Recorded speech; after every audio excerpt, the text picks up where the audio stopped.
Hello मेरे प्यारे दोस्तों, आज हम लोग प्रतिशत चैप्टर में अगले टाइप पे चर्चा करेंगे। 2 वीडियो इससे संबंधित आपने देख लिया होगा। आज हम लोग प्रतिशत कमी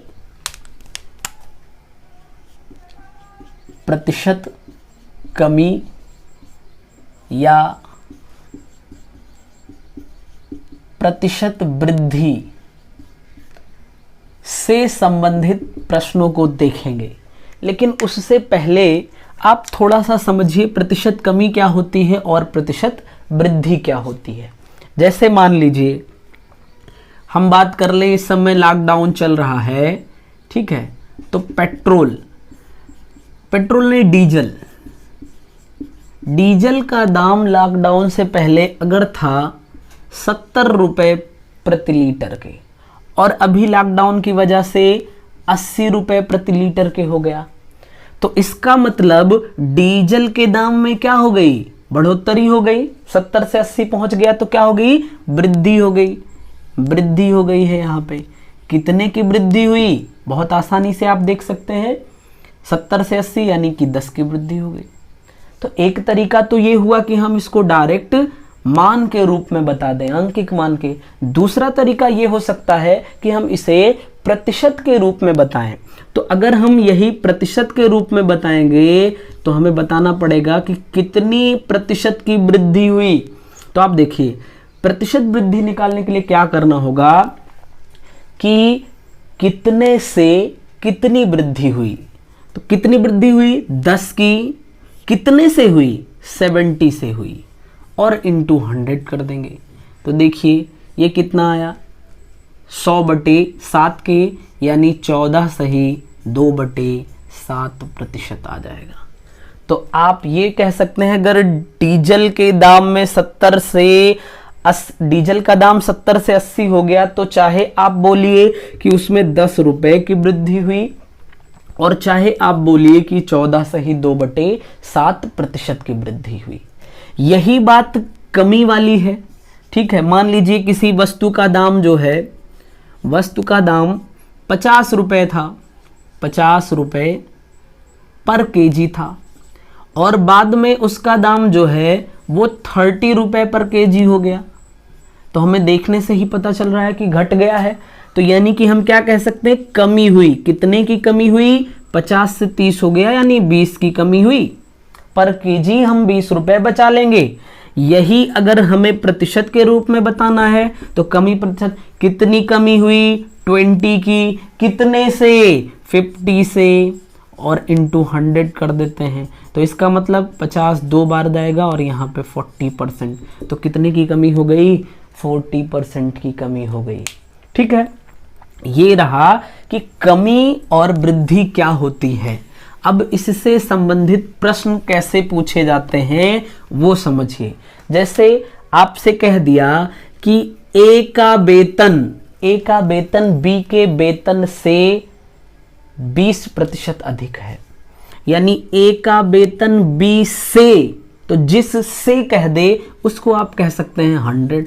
तो अगर B 100 था तो इसका मतलब A कितना हो जाएगा? 20% ज़्यादा, तो 100 का 20% 20 ही होगा, तो 100 में 20 जोड़ देंगे, यानी 120 हो जाएगा। तो अगर B 100 था तो A कितना हो गया? 120।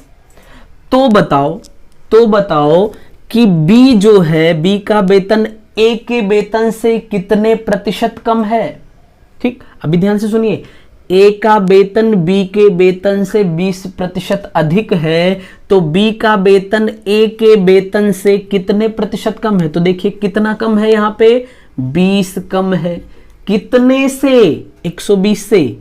20 कम है 120 से, और परसेंटेज में हमें बताना है, तो ये तो अपॉन 6 आ जाएगा। 16 सही 2/3% के आ जाएगा। इसका मतलब 16 सही 2/3% की कमी हो जाएगी।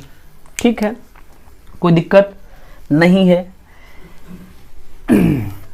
तो एक तो ये तरीका है कि आप कर ले जाइए। दूसरा तरीका क्या है, चलिए समझिए। अगर किसी वैल्यू में, मान लीजिए कोई वैल्यू है, प्रतिशत से भिन्नात्मक रूप में हम चले जाएं, अगर उसमें x/y की वृद्धि हो रही है, तो दूसरी वैल्यू क्या हो जाएगी, x upon x plus y की घटोत्तरी हो जाएगी। अगर एक वैल्यू x अपॉन वाई के रेशियो में बढ़ेगी तो दूसरी वाली value x upon x plus y के रेशियो में घट जाएगी।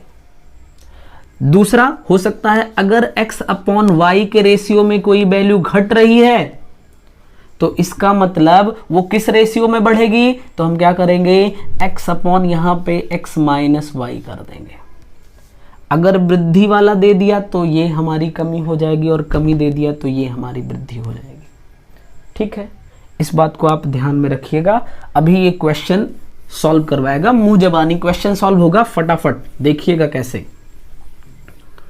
चलिए देखिए, पहला प्रश्न है, ए का वेतन बी के वेतन से 30% अधिक है, तो ए के वेतन के संदर्भ में बी के वेतन में कमी ज्ञात करो। देखिए 30% कमी है, ठीक है ना, 30% अधिक है।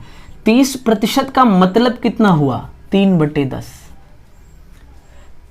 आप समझिए, आप 3/10 की वृद्धि हो रही है तो दूसरके में कमी कितने की हो जाएगी, 3 तो यहां रहेगा ही, और नीचे क्या होता है x प्लस वाई यानी 13। तो जो b का वेतन होगा वो 1/13 के हिसाब से घट जाएगा। फटाक से आप बता दीजिए, 3/13 के हिसाब से घट जाएगा। प्रतिशत में बताना है तो 3/13 गुणे 100 कर दीजिए आप इसको, और फिर कितना हो जाएगा, ये 13 दूना 26 के 4 0 13 3 39 1/13, 23 सही 1/13% के बराबर हो जाएगा। बताइए कोई समस्या नहीं है। अगले प्रश्न पे चलते हैं हम लोग। देखिए प्रश्न नंबर 2। प्रश्न नंबर 2 है, एक अधिकारी के वेतन में 20% की वृद्धि की गई, इससे पहले वेतन के समतुल्य लाने के लिए कितने प्रतिशत कमी करनी पड़ेगी। तो देखिए क्या कर दिया गया, 20% की वृद्धि करी गई। 20% का मतलब क्या हुआ, 1/5, यानी कि अगर उसका वेतन 1/5 के प्रतिशत से 1/5 के हिसाब से बढ़ गया तो बराबर पे लाने के लिए किस हिसाब से घटाना पड़ेगा, 1/5 का मतलब 5 1 6, 1/6 के हिसाब से घटाना पड़ेगा। और 1/6 को आपने देखा हुआ है कितना, 16 सही 2/3% के। यानी कि अगर उसके वेतन में एक 20% की वृद्धि हुई तो वापस से उसको वही वेतन लाने के लिए 16 सही 2/3% की कमी करनी पड़ेगी। बताइए कोई दिक्कत। चलिए अगले प्रश्न की ओर चलते हैं। ये सब मुंह जबानी क्वेश्चन फटाफट आप करेंगे। तीसरे क्वेश्चन पे चलते हैं। यदि चाय के मूल्य में 30% की बढ़ोतरी हो जाए तो उसकी खपत में कितने प्रतिशत की कमी की जाए ताकि चाय पर होने वाला व्यय में कोई वृद्धि ना हो।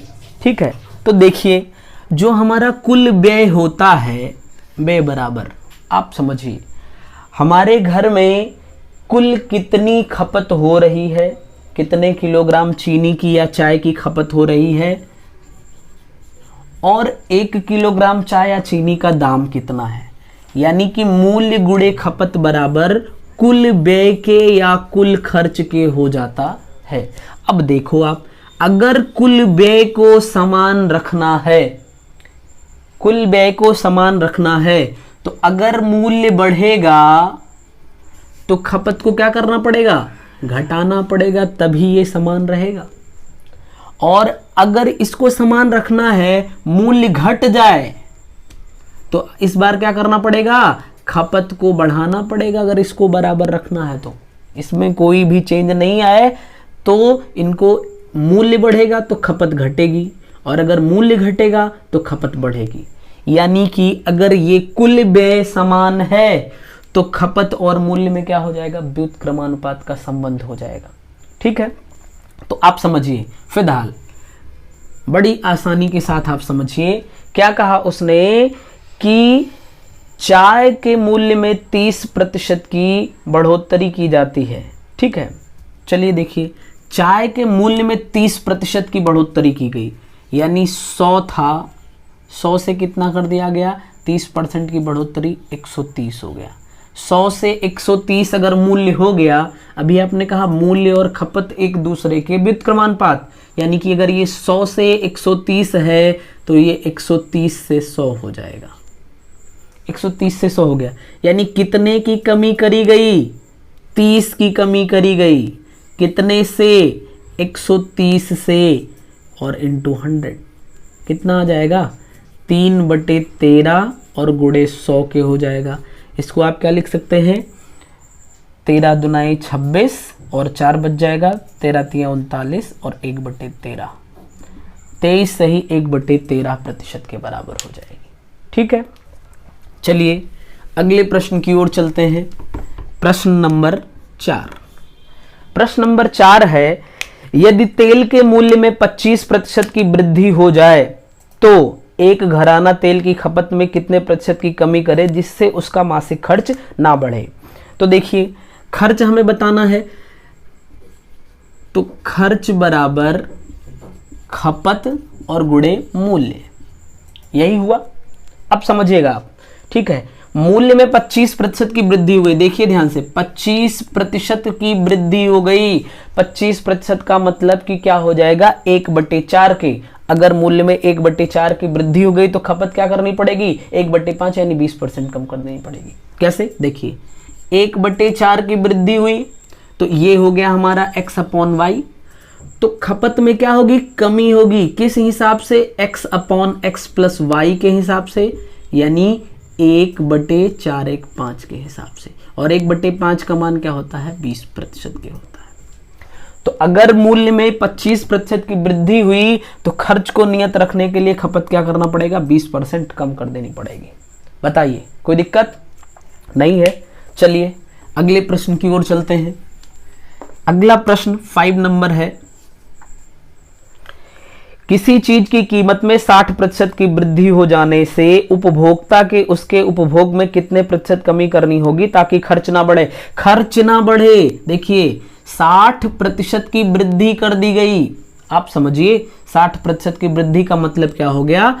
6/10। 6/10 का मतलब 3/5। 3/5 के हिसाब से वृद्धि हुई तो कमी किस हिसाब से करनी पड़ेगी? 3/5, 3 8 के। बोलिए, कोई दिक्कत? अब ये देखो, ये लिखा क्या है? ये लिखा है 3 गुणे 1/8 के। 3 गुणे 1/8 के। और 1/8 किसके बराबर होता है? 1/8 आप चाहे तो 100 से गुणा कर सकते हैं, लेकिन आप पीछे की वैल्यू रिकॉल करिए। 1/8 था 12.5 के बराबर, और 12.5 के बराबर यानी कि 3 गुणे 12.5। तो 12 तिया 36 के हो जाएगा, और 5 तिया 15, 37 सही 1/2% के बराबर हो जाएगा। इसका मतलब कि अगर किसी वस्तु के मूल्य में 60% के हिसाब से वृद्धि हुई तो उसकी खपत को 37 सही 1/2% से कम करना पड़ेगा। ठीक है ना? चलिए अगले प्रश्न की ओर चलते हैं। अगला प्रश्न जो है, यदि ए की आय बी से 40% कम है तो बी की आय ए की आय से कितने प्रतिशत अधिक है? देखिए, ए की आय बी की आय से, ये क्वेश्चन नंबर 6 है, ए की आय बी की आय से 40% कम है। ए की आय बी की आय से 40% कम है, यानी बी अगर 100 था तो ये 40 कम यानी कि 60 है। तो पूछा गया कि बी की आय ए की आय से कितने प्रतिशत अधिक है? तो कितना अधिक है? 40 अधिक है। कितने से? 60 से, और इंटू आप 100 कर दीजिए तो ये हो जाएगा। यहां से पता चल जाएगा हमें, 0 से 0 कैंसिल कर देते हैं, ये 2/3, 200/3 का मतलब 66 सही 2/3% के हो जाएगा। बताइए, कोई दिक्कत नहीं है? और दूसरे हिसाब से अगर हम इसको देखना चाहें तो देखिए कैसे देखेंगे प्रश्न नंबर 6 को दूसरे तरीके से। प्रश्न में कहा है 40% की कमी हो रही है।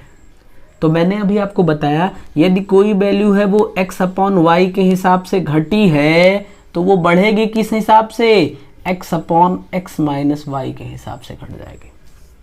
ठीक है, घट जाएगी, कोई दिक्कत नहीं है। तो चलिए देखते हैं। और चाहे अगर आप इसको नहीं याद रखना चाहते हैं, यही वाली बात याद रखिए। ये और ये है, ये याद रखिए, कोई दिक्कत नहीं है, ठीक है। 40 का मतलब क्या हुआ आप समझने की कोशिश करिए। 40 का मतलब हुआ 4/10 यानी कि 2/5, 2/5। तो यानी ये कमी दिया है तो यहां कमी है, इसकी जगह पे आया 2/x की वैल्यू तो 2 है, प्लस कितना रख दें कि 5 हो जाए 3, यानी कि बढ़ोतरी जो होगी x/y अर्थात 2/3 के हिसाब से हो जाएगी। और 2/3 का मतलब कितना हुआ, 2 गुणे 1/3, 1/3 का मतलब 33 सही 1/3, 2 से गुणा कर देंगे, 66 सही 2/3% के हिसाब से वृद्धि हो जाएगी। बताइए कोई समस्या? कोई समस्या नहीं होगी। चलिए देखते हैं, अगले प्रश्न की ओर चलते हैं। अगला प्रश्न है, एक वस्तु की कीमत 10% घटा दी जाती है तो मूल कीमत पर लाने के लिए कितने की वृद्धि करनी पड़ेगी? 10% घटा दी गई, 10% का मतलब 1/10 के हिसाब से उसको घटाया गया, 1/10 के हिसाब से उसको घटाया गया। तो देखिए घटाने का मतलब इसको हम लिख सकते 1 + 9, तो अब हमें बढ़ाना है तो 1/9 के हिसाब से बढ़ाना पड़ेगा। बताइए, और 1/9 के हिसाब से बढ़ाना है तो इसको अगर हम प्रतिशत के रूप में लिखेंगे तो 11 सही 1/9% लिखेंगे हम। ठीक है ना, सवाल फिनिश। चलिए अगले प्रश्न पे चलते हैं हम लोग। अगला प्रश्न है, किसी वस्तु पर टैक्स 25% से कम कर दिया जाता है, यदि राजस्व वही बना रहे तो वस्तु का उपभोग कितने प्रतिशत बढ़ा? राजस्व बराबर क्या हो जाएगा, उपभोग और इनटू टैक्स। यानी अगर टैक्स बढ़ेगा तो उपभोग घटेगा। कब? जब राजस्व हमारा क्या रहे, नियत रहे। ठीक है, और अगर टैक्स घटेगा तो उपभोग क्या होगा, बढ़ेगा। अब प्रश्न में कहा कि ये 25% की क्या कर दी गई, कमी कर दी गई। 25% की कमी, इसका मतलब ये होता है 1/4 के। तो 1/4 का मतलब क्या हो गया, 1/1/3 हम इसको लिख सकते हैं। यहां पे जो है ये पहले होगा, फिर जो बचेगा उसको लिख देंगे। ठीक है, तो इसका मतलब बढ़ोतरी किस हिसाब से होगी, 1/3 के हिसाब से बढ़ोतरी हो जाएगी। 1/3 के हिसाब से बढ़ोतरी हो जाएगी, और 1/3 का मतलब होता है 33 सही 1/3% की। यानी कि अगर राजस्व को नियत रखना है और टैक्स में 25% की छूट आ जाती है या कमी हो जाती है तो उपभोग क्या हो जाएगा, 33 सही 1/3% बढ़ जाएगा। चलिए अगले प्रश्न की ओर चलते हैं हम लोग। अगला प्रश्न है, P Q से 6 गुना है तो Q P से कितने प्रतिशत कम है? P जो है वो Q से 6 गुना है, तो अगर Q 1 है तो इसका मतलब P कितना हो जाएगा, 6 गुना 6 हो जाएगा, 6 हो जाएगा। तो पूछा कि Q जो है वो P से कितने कम है, तो देखिए यहां से Q P से कितने कम है, 5 कम है। कितना कम है, 5। कितने से, 6 से। तो यही तो कमी प्रतिशत हो जाएगी। ठीक है, और इंटू 100 कर देते हैं हम। बताइए कोई समस्या नहीं होगी। 100/6 का मतलब होता है 16 सही 2/3% के, और गुणे 5 कर देते हैं। 16 पंचे 80 और 5 दूनाई 10 यानी 3 त्रिका 9, 83 सही 1/3% के हो जाएगा। यानी प्रतिशत कमी जो आएगी वो कितनी आएगी, 83 सही 1/3% की हो जाएगी। तो आज हम लोगों ने प्रतिशत कमी या प्रतिशत वृद्धि से संबंधित प्रश्नों को किया और उस पर आधारित ढेर सारे क्वेश्चन जो प्रीवियस एग्जाम में पूछे गए हैं उनकी भी प्रैक्टिस करी। तो अब हम लोग अगले वीडियो में अगले टाइप पे चर्चा करेंगे। धन्यवाद।